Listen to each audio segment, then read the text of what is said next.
एक जरूरी घोषणा शुण। राणी माँ आम जंगल रे एक प्रतियोगिता करिबे। जे भी प्रतियोगिता रे भाग नेबा को चाहुच से शीघ्र जाई राणी माँ को देखा कर। अरे सांग, राणी माँ को प्रतियोगिता करिबे? मु तो ए जंगल रे राणी ना, मु सब कथा जानिची। कौन प्रतियोगिता हेउची तते कहि पारिबी। अरे मूर्ख, चाल आग राणी माँ को पाखक जीवा, से ही कहि पारिबे से कौन प्रतियोगिता करूचंती। एमिति कथा हेई सेमाने राणी चिल पाखक गले। तांको पछे पछे आउ दुईटी चढ़ई भी गले। राजप्रसाद रे पहुंचीबा परी राणी माँ, आमे शुणिलु आपण एक प्रतियोगिता करूचंती। कौन प्रतियोगिता करिबे आमको भी टिके बुझेई के कहंतु। हाँ हाँ, मु तम माने को एबे सब कथा बुझे की कहूची। अनेक दिन रु आम जंगल रे किछि भी प्रतियोगिता हेइनी। मु ए वर्ष डेइबा प्रतियोगिता करबाकू चाहूची। जे भी अधिक ऊपर को डेई जीतिब मु ताको पुरस्कार रे गोटे लिचु गछ देबी। कौन कहिले राणी माँ, पुरस्कार रे आपण गोटे लिचु गछ देबे? मु तो भाबुतिली आपण आमको किछि दामी उपहार देबे। एई सामान्य गोटे लिचु गछ पई आपण आमको डाकिथिले। बेकार आम समय नष्ट कले। मु जाउची राणी माँ, मु ए प्रतियोगिता रे भाग नेबिनी। अरे मूर्ख काऊ, मो कथा तो आगो पूरा सुनु। मु तते प्रतियोगिता रे भाग नेबाकू बाध्य करूनी। तोर जदि खेलिबाकू इच्छा नाही तू चली जा। मु जो लिचु गछ उपहार देबी ता साधारण लिचु गछ नुह, सेईटा गोटे सुनार लिचु गछ। 10 केजी सुना देई मु से लिचु गछ तैयारी करिची। अरे सेनापति, जाओ लिचु गछ आनी समस्तंकु देखाओ। सुना लिचु गछ कथा शुणी तो काऊ मनरे लोभ आसिला। सेतेबेले सेनापति सुनार लिचु गछ आनी समस्तंकु देखैला। अरे वाह, सुनार लिचु गछ! केते बड़ भूल करबाकू जाउथिली। मु जदि प्रतियोगिता जीति जीबी ए सुनार लिचु गछ मोर हेई जिवो। सेमिति हेले तो मते आउ छोटो मोटो चोरी करबाकू पड़िबनी। राणी माँ, मोर भूल हेई गला। कहू कहू मु टिके बेसी कथा कहिदेली। मु भी डेइबा प्रतियोगिता रे भाग नेबाकू चाहूची। अच्छा अच्छा, ठीक अछि। तू भी प्रतियोगिता रे भाग नै पारिबू। एबे कुह, कौ कौ माने डेइबा प्रतियोगिता रे भाग नेबाकू चाहुच? सेठाको जाइथिबा सब चढ़ी प्रतियोगिता रे भाग नेबा पई हाथ टेकिले। अच्छा तेबे ठीक अछि। सेनापति, जाओ प्रतियोगितार व्यवस्था कर। काली सकाळे समस्ते ठीक समय राजप्रसाद पाखरे थिबा खेल पड़िया को आसीबो। सेठी डेइबा प्रतियोगिता करा हेबो। एबे तमे समस्ते घर को जाओ। तापरी सब चढ़ी निज निज घर को गले। गोटे गछ मूळे मिटू आउ काऊ कथा हेउथिले। अरे मिटू, जेमिति भी हेउ मु ए प्रतियोगिता जीतिबाकू चाहूची। हेले केमिति काऊ, ए प्रतियोगिता रे रेणु चढ़ई भी भाग नेउची। मो जानिबारे से बहुत ऊपर को डेई पारे। से थाउ थाउ तो केबे भी प्रतियोगिता रे जीति पारिबनी। एथर किंतु से जीति पारिबनी। मो पाखरे गोटे योजना अछि। मु जेमिति कहूची तू खाली सेमिति कर। कौन हेला? तू पुणी थरे चढ़ई र क्षति करबाकू चाहूचु? ना ना, मु तोर कोनसी दुष्ट योजना रे शामिल हेबिनी। आगरु तो पाई मु माडो खाइची। एथर आउ मु तोस संग हेबिनी। अरे सुन, आमे जमा भी धरा पड़िबानी। मो कथा जदि मानिबू आमे सहजरे प्रतियोगिता जीति जीबा। आउ से सुना लिचु गछ को भाग करि नेबा। ना ना, मु कहली ना, एथर मु तो दुष्ट योजना रे शामिल हेबिनी। गत थर तो माडो खाइथिली। एथर धरा पड़िले राणी माँ मो सह कोन करिबे जाना नाही। याठु भल राणी माँ जेमिति कहचंती मु सेमिति खेलिबी। हारी गले भी मोर दुख नाही।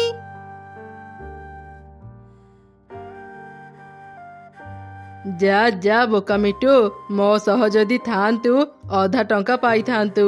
काली जेते बेले मु जीतिबी मो पुरस्कार देखि तू अफसोस करिबू। एमिति से दिन बीतीगला।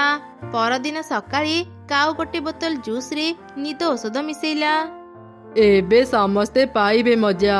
मु निद औषध मिसेइथिबा ए जूस समस्तंकु पियाइबी। समस्तंकु जेतेबेले निद लागिबो केही भी बेसी ऊपर को डेई पारिबेनी। सेतेबेले मु समस्तंकठु ऊपर को डेई पुरस्कार जीति जीबी। एमिति चिंता करी काऊ से जूस बोतल धरी खेल पड़िया को गला। सबु चढ़ी भी सेठाको आसी सारिथिले। सेतेबेले काऊ तांको पाखकु जाई कहिला, समस्ते शुण, ଆଉ କିଛି ସମୟ ପରେ ପ୍ରତିଯୋଗିତା ଆରମ୍ଭ ହେବ। ରାଣୀମା ସମସ୍ତଙ୍କ ପାଇଁ ଏ ଜୁସ୍ ବୋତଲ ଦେଇଛନ୍ତି। ନିଅ, ସମସ୍ତେ ପିଇ ନିଅ। କିନ୍ତୁ କାଉ, ରାଣୀମା ଆମକୁ ଏ ଜୁସ୍ ବୋତଲ କାହିଁକି ଦେଇଛନ୍ତି? ଏ ଜୁସ୍ ବୋତଲରେ ବହୁତ ଭିଟାମିନ୍ ଅଛି। ରାଣୀମା କହିଛନ୍ତି ତମେ ମାନେ ଏ ଜୁସ୍ ପିଇଲେ ଅନେକ ଶକ୍ତି ପାଇବ ଆଉ ବହୁତ ଉପରକୁ ଡେଇଁ ପାରିବ। ଆଚ୍ଛା, ରାଣୀମା ଯଦି ଏକଥା କହିଛନ୍ତି ଆମେ ତାଙ୍କ କଥା ମାନିବୁ। ଦେ କାଉ, ଆମକୁ ସେ ଜୁସ୍ ବୋତଲ ଦେ। ଏମିତି ଜଣ ଜଣ କରି ସମସ୍ତେ ସେ ଜୁସ୍ ପିଇଲେ। ଏସବୁ ଦେଖି ତ କାଉ ମନେ ମନେ ଅନେକ ଖୁସି ହେଇଗଲା।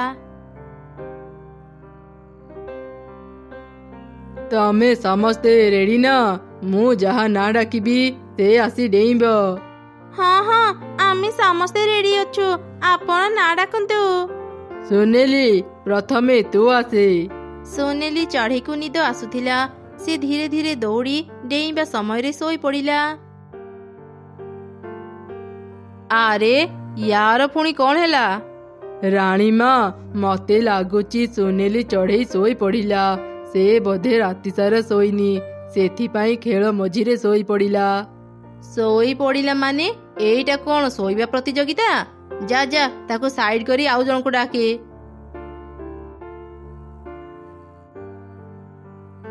ଚଢ଼େଇ, ଏବେ ତୁ ଆସେ। ଚଢ଼େଇକୁ ବି ନିଦ ଆସୁଥିଲା। ସେ ବି ଦୌଡ଼ି ଦୌଡ଼ି ଆସି ଖେଳ ମଝିରେ ଶୋଇ ପଡ଼ିଲା। ଆରେ, ଚଢ଼େଇ ତ ସବୁବେଳେ ପ୍ରତିଯୋଗିତାରେ ପ୍ରଥମ ହୁଏ, ସେ ଆଜି ଶୋଇ ପଡ଼ିଲା କେମିତି? ମୁଁ ବି କିଛି ବୁଝିପାରୁନି ରାଣୀମା। ନିଶ୍ଚୟ ଚଢ଼େଇ ରାତି ସାରା ଅନିଦ୍ରା ରହି ଖେଳିବାର ଅଭ୍ୟାସ କରୁଥିଲା, ସେଥିପାଇଁ ଆଜି ଶୋଇ ପଡ଼ିଲା। ଆଉ 2 ଜଣ ଖେଳାଳି ବାକି ରହିଲେ, ଏବେ ତାଙ୍କ ପାଳି। ମିଟୁ, ଏବେ ତୁ ଆସେ। ମିଟୁ ବି ଖେଳ ମଝିରେ ଶୋଇ ପଡ଼ିଲା। ସେଠି କଣ ହେଉଥିଲା କେହି ବି ବୁଝିପାରୁନଥିଲେ। କାଉକୁ ଡାକିବାରୁ ସେ ଜୋରରେ ଦୌଡ଼ି ଉପରକୁ ଡେଇଁ ପ୍ରତିଯୋଗିତା ଜିତିଗଲା।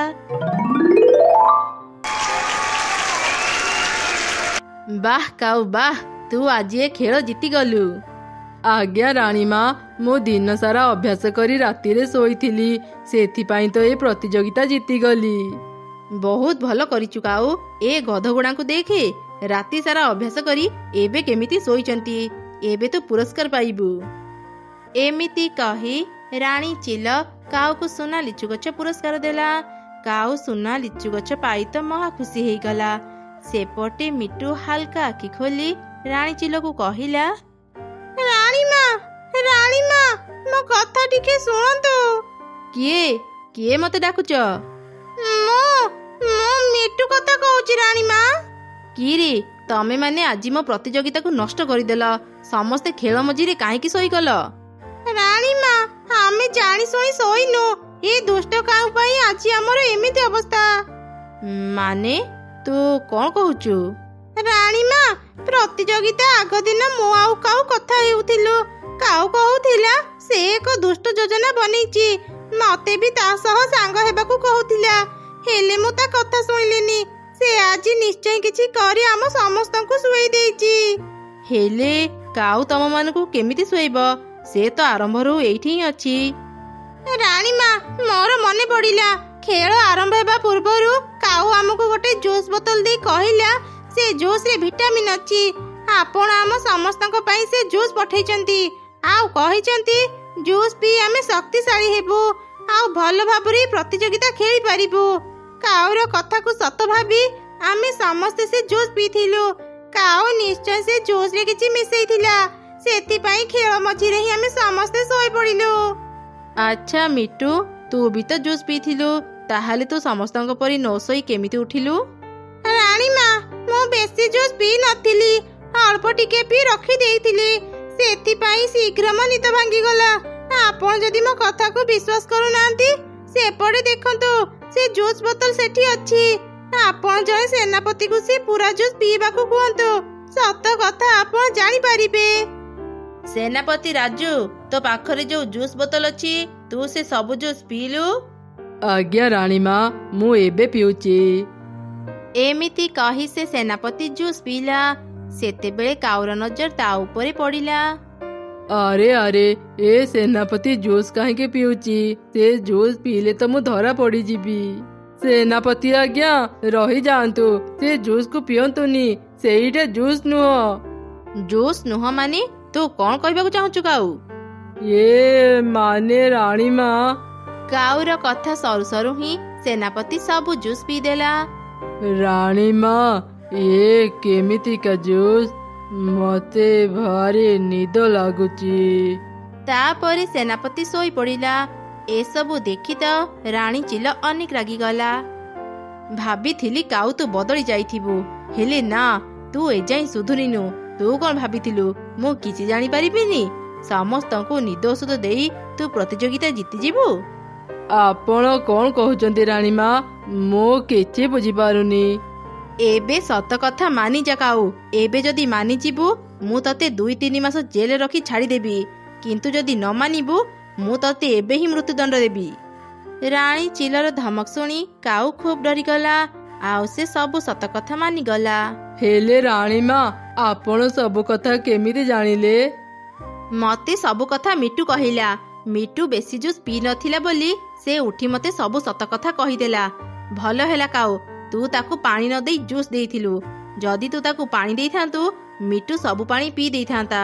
ସେମିତି ହେଇଥିଲେ ତ ସତ କଥା ମୁଁ ଜାଣିପାରିନଥାନ୍ତି। ଏବେ ତୁ ଜେଲରେ ରହି ନିଜ ଭୁଲର ଅନୁତାପ କର। ଏମିତି କହି ରାଣୀ ଚିଲ କାଉକୁ ବନ୍ଦୀ କରି ରଖିଲା।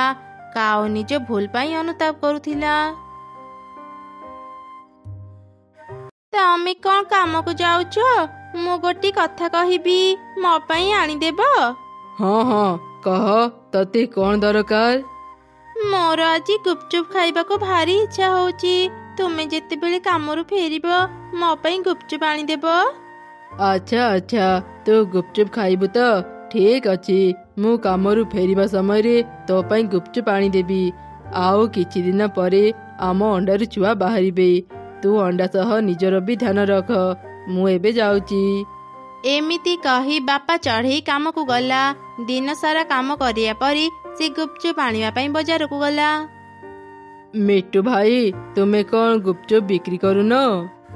ନା ରାଜୁ, ମୁଁ କଣ, ଆମ ଜଙ୍ଗଲରେ କେହି ବି ଗୁପଚୁପ ବନାନ୍ତିନି। ମୁଁ ସିଙ୍ଗଡ଼ା ପକୁଡ଼ି ବନାଏ। ତୁ ଯଦି ଚାହିଁବୁ ମୋଠୁ ସିଙ୍ଗଡ଼ା ପକୁଡ଼ି ନେଇପାରିବୁ। ନା, ମୋ ସ୍ତ୍ରୀ ଆଜି ଗୁପଚୁପ ଖାଇବାକୁ ମନ କରିଛି। ମୁଁ ଆଜି ଯେମିତି ବି ହେଉ ତା ପାଇଁ ଗୁପଚୁପ ନେବି। ମୁଁ ପାଖ ଜଙ୍ଗଲକୁ ଯାଇ ଦେଖେ, ସେଠି ହୁଏତ ମୁଁ ଗୁପଚୁପ ଦୋକାନ ପାଇଯିବି।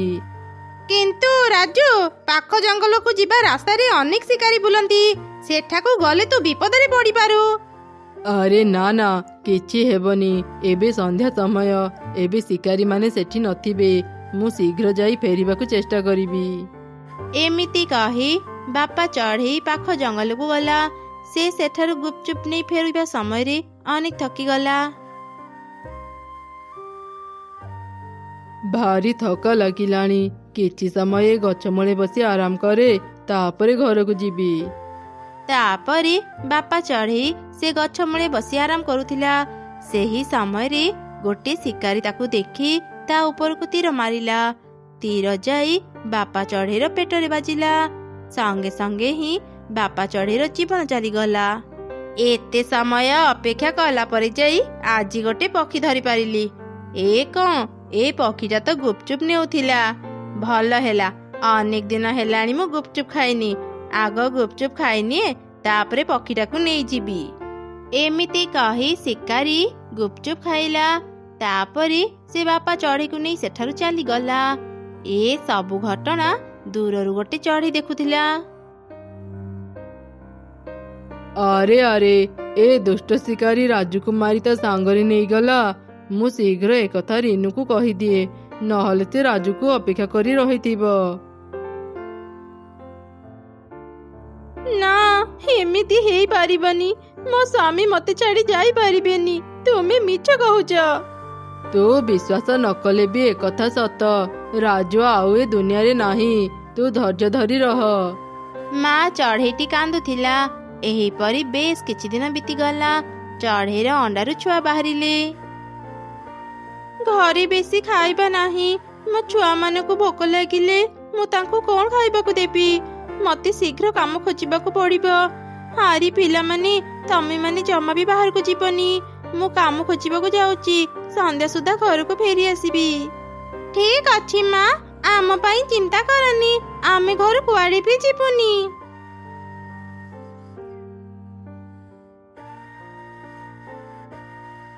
ମିଟୁ ଭଉଣୀ, ମୋ ସ୍ୱାମୀ ଯିବା ପରେ ମୁଁ ଆଉ ମୋ ଦୁଇ ଛୁଆ ବହୁତ କଷ୍ଟରେ ଅଛୁ। କାମ ନ ପାଇଲେ ମୁଁ ମୋ ଛୁଆମାନଙ୍କୁ ଖାଇବା ଦେଇ ପାରିବିନି। ମିଟୁ ଭଉଣୀ, ତୁମେ ତ ଅନେକ ଧନୀ, ମତେ କାମରେ ରଖ। ତୁମେ ଯାହା କାମ ଦେବ ମୁଁ ସବୁ କରିବି। ହଁ, ମୋର ଗୋଟେ କାମବାଲି ତ ଦରକାର, କିନ୍ତୁ ମୁଁ ତତେ କାମ ଦେଇପାରିବିନି। ତୁ ଗୋଟେ ଅଶୁଭ ଚଢ଼େଇ, ତୋ ପାଇଁ ତ ସ୍ୱାମୀର ଜୀବନ ଗଲା। ତତେ ମୁଁ କାମରେ ରଖିଲେ ମୋର ଯଦି କିଛି ବିପଦ ହୁଏ, ଯା ଯା ଏଠୁ ଚାଲିଯା, ଏଠି ତୋର କିଛି କାମ ନାହିଁ। ଏମିତି ଶୁଣି ମନ ଦୁଃଖରେ ଚଢ଼େଇ ସେଠାରୁ ଚାଲିଗଲା। ସେ କାମ ଖୋଜି ଖୋଜି ଆଗକୁ ଯାଉଥିଲା। ଚିଲର ସ୍ତ୍ରୀକୁ ଦେଖି ଚଢ଼େଇ ତା ପାଖକୁ ଗଲା, ଆଉ ତାକୁ ବି କାମ ମାଗିଲା। ଭଲ ହେଲା ଚଢ଼େଇ, ତୁ ମୋ ପାଖକୁ ଆସିଲୁ। ମୁଁ ବି ଗୋଟେ କାମବାଲି ଖୋଜୁଥିଲି। ତୁ ଆଜିଠୁ ହିଁ କାମରେ ଲାଗିଯା, ମୁଁ ତତେ ପ୍ରତିଦିନ ଟଙ୍କା ଦେବି।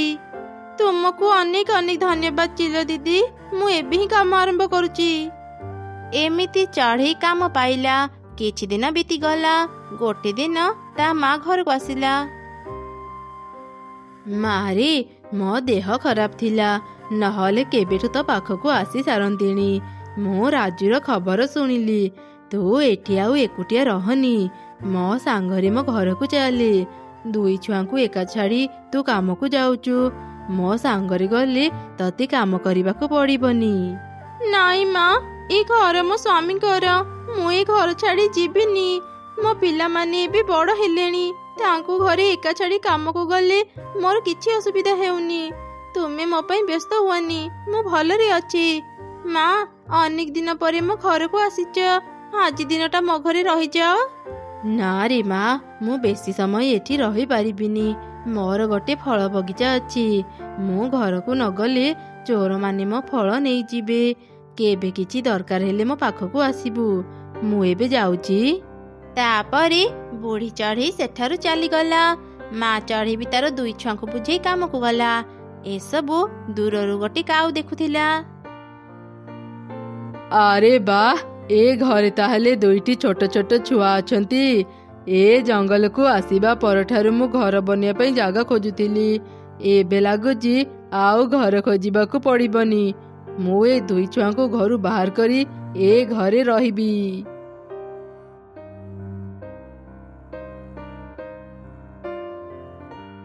ଆରେ ପିଲାମାନେ, ଶୀଘ୍ର ବାହାରକୁ ଆସ। ତୁମମାନଙ୍କ ମା ବିପଦରେ ପଡ଼ିଛି, ଯାଅ ତାକୁ ସାହାଯ୍ୟ କର। କଣ ହେଲା ଅଙ୍କଲ? ଆମ ମାଙ୍କର କଣ ହେଇଛି?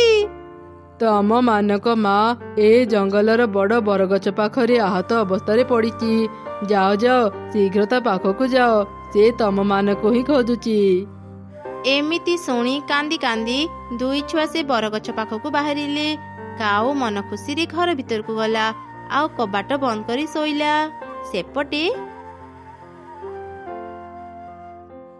ଦିଦି, ମା ତ ଏଠି ନାହିଁ। ଆମେ ଏବେ ମାକୁ କୋଉଠି ଖୋଜିବା? ଚାଲ ଭଉଣୀ, ଆଗକୁ ଯିବା, ସେଠି ହୁଏତ ମାକୁ ପାଇଯିବା। ସେ ଦୁଇ ଛୁଆ ତାଙ୍କ ମାକୁ ଖୋଜିବା ପାଇଁ ଆଗକୁ ଗଲେ, ହେଲେ ସେମାନେ ବେଶୀ ଦୂର ଯାଇପାରିଲେନି। ହଠାତ୍ ଜୋର ଜୋରେ ପବନ ବହିଲା, ଆଉ ବର୍ଷା ଆରମ୍ଭ ହେଇଗଲା। ପବନର ବେଗ ଏତେ ଥିଲା ଯେ ଦୁଇ ଚଢ଼େଇ ଛୁଆ ପବନରେ ଉଡ଼ି ପାଖ ଜଙ୍ଗଲକୁ ଚାଲିଗଲେ। ଏଇ କଣ? ମୁଁ ଆସିଲା ବେଳେ ତ ପାଗ ଠିକ ଥିଲା, ହଠାତ୍ ଏମିତି ବର୍ଷା ମାଡ଼ି ଆସିବ କିଏ ଜାଣିଥିଲା? ହେ ଭଗବାନ, ମୋ ଛୁଆଙ୍କୁ ଭଲରେ ରଖ। ବର୍ଷା ଛାଡ଼ିଲେ ହିଁ ମୁଁ ଘରକୁ ଯିବି। ଝଡ଼ ତୋଫାନ ଏତେ ହେଉଥିଲା ଯେ ଚଢ଼େଇର ଘର ଭାଙ୍ଗି ପାଣିରେ ଭାସିଗଲା। ଘର ସହ କାଉ ବି ଭାସିଗଲା। କିଛି ସମୟ ପରେ ବର୍ଷା ଛାଡ଼ିଗଲା। ଚଢ଼େଇ ତା ଘରକୁ ଫେରିଲା। ଏ କଣ? ଏଠି ତମ ଘର ନାହିଁ। ମୋ ଦୁଇ ଛୁଆ କୁଆଡ଼େ ଗଲେ? ଏବେ ମୁଁ ତାଙ୍କୁ କେମିତି ଖୋଜିବି? ଆରେ ଚଢ଼େଇ, ତୁ ତ ଛୁଆମାନଙ୍କୁ ଖୋଜୁଛୁ କି? ବର୍ଷା ହେବା ସମୟରେ ମୁଁ ତାଙ୍କ ପାଖ ଜଙ୍ଗଲକୁ ଉଡ଼ିଯିବାର ଦେଖିଲି। ପବନ ଏତେ ହେଉଥିଲା ଯେ ମୁଁ ତାଙ୍କ ପାଖକୁ ଯାଇପାରିଲିନି। ତୁ ଶୀଘ୍ର ତ ଛୁଆଙ୍କୁ ଖୋଜିବୁ ଯା। ଚଢ଼େଇ ଶୀଘ୍ର ତା ଛୁଆଙ୍କୁ ଖୋଜିବା ପାଇଁ ପାଖ ଜଙ୍ଗଲକୁ ଗଲା। ସେଠି ସେ ଅନେକ ଖୋଜିଲା, ହେଲେ ତାର ଦୁଇ ଛୁଆଙ୍କୁ ପାଇଲାନି। ଆଗରେ ତ ମୋ ମାଙ୍କ ଘର, ମୁଁ ମୋ ମାଙ୍କ ପାଖକୁ ଯାଇ ସବୁ କଥା କୁହେ। ଏମିତି ଚିନ୍ତା କରି ଚଢ଼େଇ ତା ମାର ଘରକୁ ଗଲା। ସେତେବେଳେ ସେ ଦେଖିଲା ତାର 2 ଛୁଆ ସେଠି ଅଛନ୍ତି। ମାରେ, ତୁ ଆସିଗଲୁ। ମୁଁ ତ ଛୁଆଙ୍କୁ ନେଇ ଏବେ ତ ପାଖକୁ ଯାଇଥାନ୍ତି। ମୁଁ ବଗିଚାରେ କାମ କଲା ସମୟରେ ଦେଖିଲି ତୋର 2 ଛୁଆ ପବନରେ ଉଡ଼ି ଉଡ଼ି ଏ ଜଙ୍ଗଲକୁ ଆସୁଛନ୍ତି। ମୁଁ ଶୀଘ୍ର ଯାଇ ତାଙ୍କୁ ଉଦ୍ଧାର କଲି। ସେମାନେ କିଛି ବି ଖାଇନଥିଲେ। ମୁଁ ତାଙ୍କୁ ଖୁଆଇ ସାରିଲା ପରେ ତୋ ପାଖକୁ ଯାଇଥାନ୍ତି। ବହୁତ ବହୁତ ଧନ୍ୟବାଦ ମା। ଆଜି ତୁମ ପାଇଁ ମୁଁ ମୋ 2 ଛୁଆଙ୍କୁ ଫେରି ପାଇଲି। ନହେଲେ ମୋର କ'ଣ ଯେ ଅବସ୍ଥା ହେଇଥାନ୍ତା। ସେଦିନ ତୁମ କଥା ମାନି ମୁଁ ଯଦି ତୁମ ସହ ଘରକୁ ଆସି ଯାଇଥାନ୍ତି, ମୋ ଛୁଆମାନେ ଆଜି ଏମିତି ବିପଦରେ ପଡ଼ିନଥାନ୍ତେ। ମାରେ, ଆଉ ମନ ଦୁଃଖ କରନି। ଯାହା ହେବାର ତ ହେଇଗଲା। ତୁ ଏବେ ତ 2 ଛୁଆଙ୍କୁ ନେଇ ମୋ ସାଙ୍ଗରେ ରହ। ମୋର ଏବେ ବୟସ ହେଲାଣି। ମୋ ପରି ତମେ ମାନେ ହିଁ ମୋ ଘର ଆଉ ବଗିଚା ସମ୍ଭାଳିବ। ଆଉ ପିଲାମାନେ, ତମେ ମାନେ ବି ମନେ ରଖ, ଅଚିନା ଚଢ଼େଇଙ୍କ କଥାରେ ପଡ଼ି କୌଣସି କାମ କରିବନି, ନହେଲେ ଆଜି ଭଳି ବିପଦରେ ପଡ଼ିବ। ଠିକ୍ ଅଛି ଆଈ, ଆମେ ତୁମ କଥା ମନେ ରଖିବୁ। ଏଭଳି ଭୁଲ ଆଉ କେବେ କରିବୁନି। ସେଦିନ ପରଠାରୁ ଚଢ଼େଇ ତା ମା ସହ ରହିଲା। ସେ ଆଉ କାମକୁ ଗଲା ନାହିଁ। ତା ମାର ଫଳ ବଗିଚାର ଦେଖାଶୁଣା କରୁଥିଲା।